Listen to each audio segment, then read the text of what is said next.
जय श्री राधे। पूज्य श्री सद्गुरुदेव भगवान के चरणों में प्रणाम। कल्याण पत्रिका से भगवान नाम की महिमा। एक बार की बात है, महाभारत के युद्ध के बाद भगवान श्री कृष्ण और अर्जुन द्वारिका गए, पर इस बार रथ अर्जुन चला कर के ले गए। द्वारिका पहुंचकर अर्जुन बहुत थक गए थे, इसलिए विश्राम करने के लिए अतिथि भवन में चले गए।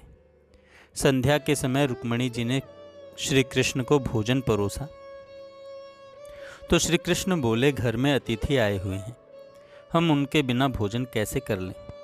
रुक्मिणी जी ने कहा, भगवान आप आरंभ कीजिए, मैं अर्जुन को बुलाकर लाती हूँ।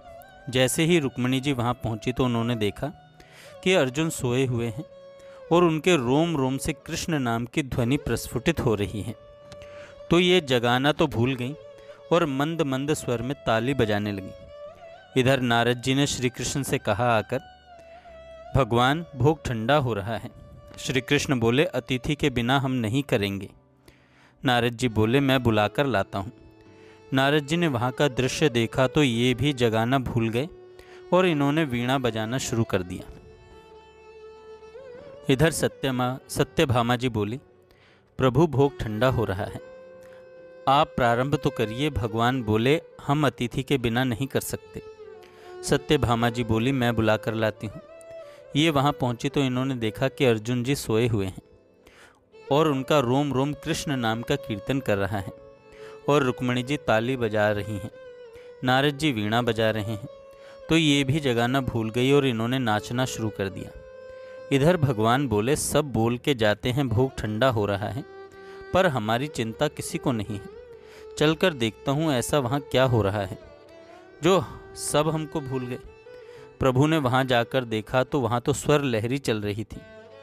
अर्जुन सोते सोते कीर्तन कर रहे हैं, रुक्मिणी जी ताली बजा रही हैं, नारद जी वीणा बजा रहे हैं और सत्यभामा जी नृत्य कर रही हैं। ये देखकर भगवान के नेत्र सजल हो गए और मेरे प्रभु ने अर्जुन के चरण दबाना शुरू कर दिया। जैसे ही प्रभु के नेत्रों से प्रेमाश्रुओं की बूंदें अर्जुन के चरणों पर पड़ी तो अर्जुन छटपटा के उठे और बोले, प्रभु ये क्या हो रहा है। भगवान बोले, हे अर्जुन, तुमने मुझे रोम रोम में बसा रखा है, इसलिए तो तुम मुझे सबसे अधिक प्रिय हो। और गोविंद ने अर्जुन को गले से लगा लिया।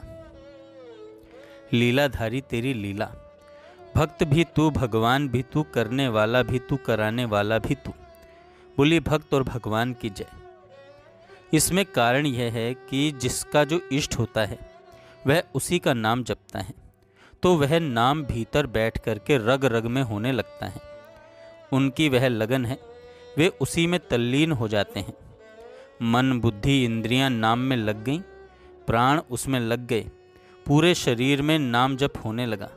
कितने महान पवित्र दिव्य उनके शरीर थे कि उनको याद करने मात्र से जीव का कल्याण हो जाता है। वे तो नाम रूप ही बन गए, भगवत स्वरूप बन गए।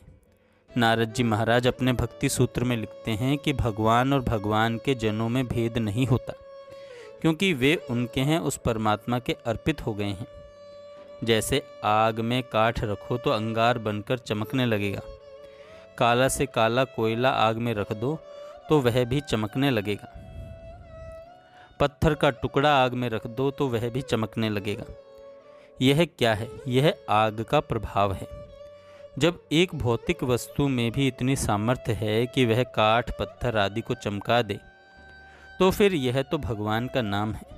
यह भौतिक नहीं है, यह तो दिव्य है। यह नाम महाराज चेतना को चेत करा देते हैं। आप सोते रहते हैं गहरी नींद में तो राम ऐसी ध्वनि आती है, आपको जगा देती है कि अरे नाम लो। कैसे सोता है? इस प्रकार नाम महाराज खुद जगाते हैं, नाम महाराज खुद चेत कराते हैं, स्वयं भगवान चेत कराते हैं। जय श्री राधे।